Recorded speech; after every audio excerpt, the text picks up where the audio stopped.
Here's a question for you. Do you believe in magic? Here's an answer. Of course not. That's for kids, right? At least that's what I usually think until it comes to one of my favorite genres of music, jazz. And that is the topic, kind of, for today's episode. This is the Kazdoy Closet. I'm Kazdoy. That's my closet, full of all the stuff that I love. And today, a film that is probably the best fictional jazz film ever created. Let's check it out. Defining what jazz is pretty difficult. One musician even said if you have to define what jazz is, then you just don't get it. Sometimes when I tell people that I am a big jazz fan, they go, oh, I don't like that. But to me, it's possible that maybe they didn't listen to the type of jazz that would register with them, because there's so many different types. There's hard bop, bebop, there's bop, there's smooth jazz, there's straight ahead, there's jazz fusion. I'm sure I'm missing a whole lot, but it depends on which one kind of clicks with you. Another musician once said, jazz is being in the moment. I think that's a pretty good definition too. And that film pretty much reflects that definition. This is Round Midnight, and it's from 1986, 2 hours and 15 minutes long. It's in color. This is about a legendary jazz musician. He's a tenor sax player, and he's having some problems in New York. This is during the 50s. So he gets a series of gigs in Paris, and he travels there. He has people there that kind of take care of him, keep him out of trouble. And also a Parisian named Francis is a huge fan of his, and he decides to also become friends with him and take care of him as well. It's a very, very thin plot. It's more of a mood piece, and the whole film actually could be, you could think of it as sort of a jazz composition in itself. There are at least two unique things about this film. First off, the main character, Dale Turner, is played by an actual legendary jazz musician, Dexter Gordon, who also played tenor sax. His prime was in the 40s, 50s, 60s, kind of in the 70s as well.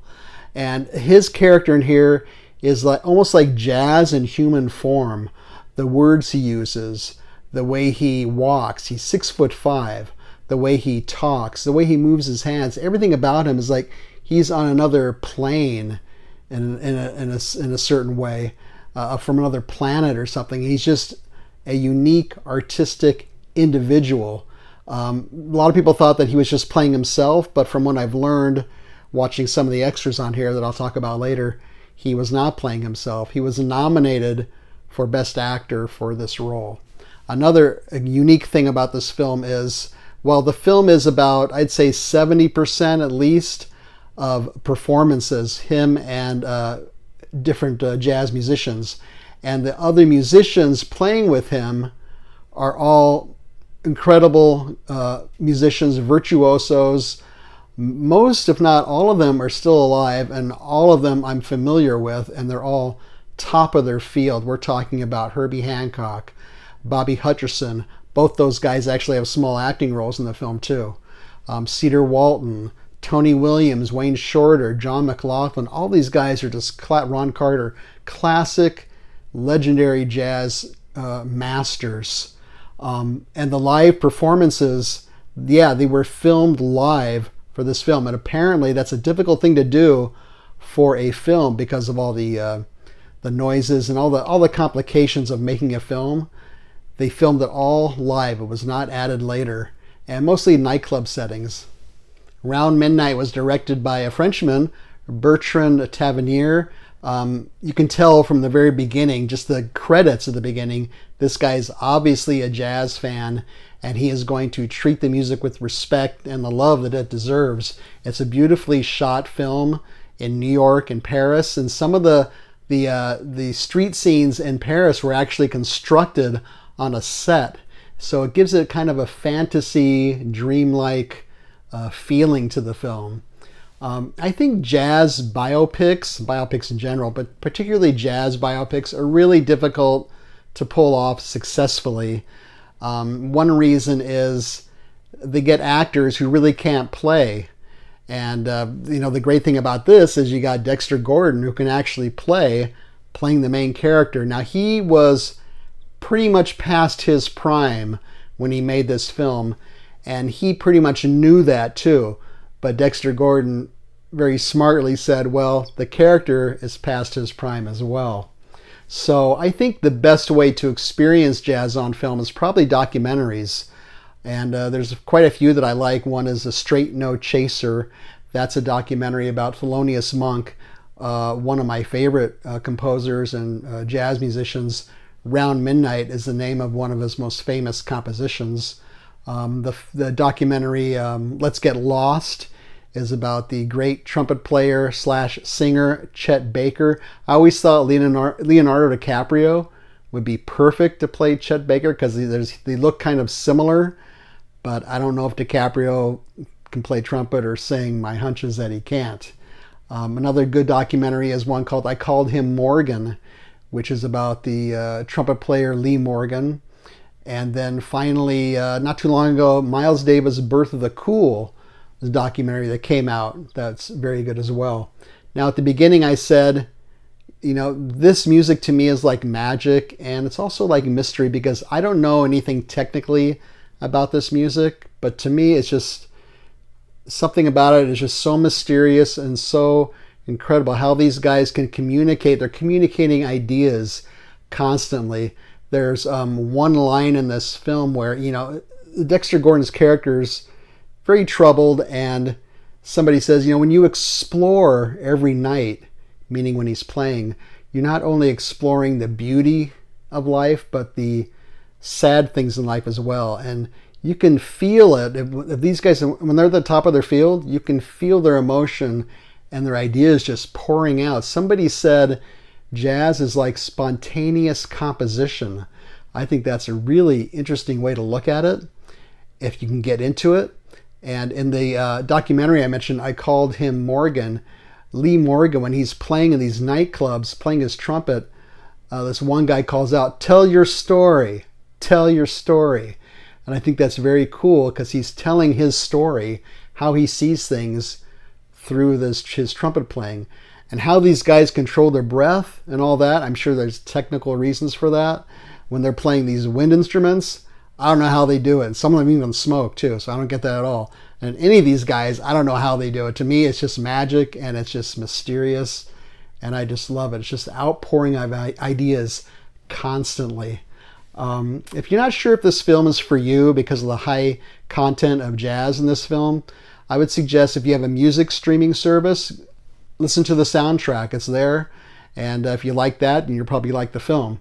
If you just want to get into exploring jazz, and you have a music streaming service, I would recommend a couple of things. One is the obvious choice everybody recommends, which is Kind of Blue by Miles Davis. And look up Blue Note Classics playlist. Blue Note is a jazz label, probably my favorite. Their stuff from the 50s and 60s is just very consistent and very high quality stuff. So my rating for Around Midnight, and I am not objective about this at all because I'm such a fan, is going to be 5 saxophones out of 5. So what's on this disc? This is a Criterion disc, came out not too long ago. And let's see, it's got a booklet in here, which is unfortunately one of those fold-out booklets. But the cool thing about this one is it looks like this, is the picture here. They kind of copied the look of the Blue Note jazz label. They have a very consistent photographic look to all their albums, and this is kind of copying that, just like the cover is kind of copying the Blue Note look. So what else is on here? There's several extras.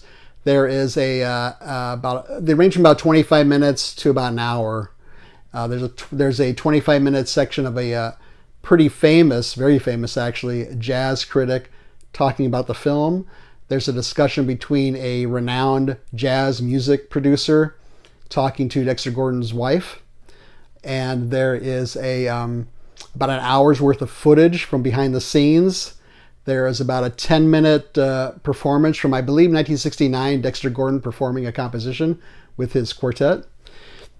And there is also, Columbia University, there's a panel after a screening of the film. It's about 40 minutes long, a panel of the director and the producers and some critics and scholars discussing the film. Looks really good, sounds really good. As I mentioned before, I don't have an elaborate setup. I don't even have surround sound speakers. I'm just using the TV speakers. It sounds fine to me. The last thing I want to mention is after this film came out, Dexter Gordon went on tour. It was called The Other Side of Around Midnight. I was lucky enough to go see him. He was at the Hollywood Bowl. He was the opening act, and the headliner was Miles Davis. Late in his career, right after the You're Under Arrest album came out, he was doing songs like Time After Time. Otherwise, I recommend, if you're into this stuff, I'm going to go see Joshua Redman Quartet. He's a sax player who's at the top of his field. The other members of his band are all at the top of their field, and they're going to be at Cal State Northridge if you live in Southern California, September 22nd. Maybe I'll see you there. Otherwise, hey, I hope you like this video. Feel free to leave a comment or suggestion down here. Somebody might mention the film Bird, which is a Clint Eastwood biopic about Charlie Parker. Forrest Whitaker plays Charlie Parker. I need to see that again before I can make state any kind of opinion on it. So anyways, leave a comment or suggestion down here if you'd like to. Feel free to leave a thumbs up. Don't leave a thumbs down. Subscribe would be great. Share this with your friends and neighbors. Otherwise, thank you so much again for watching. See you next time.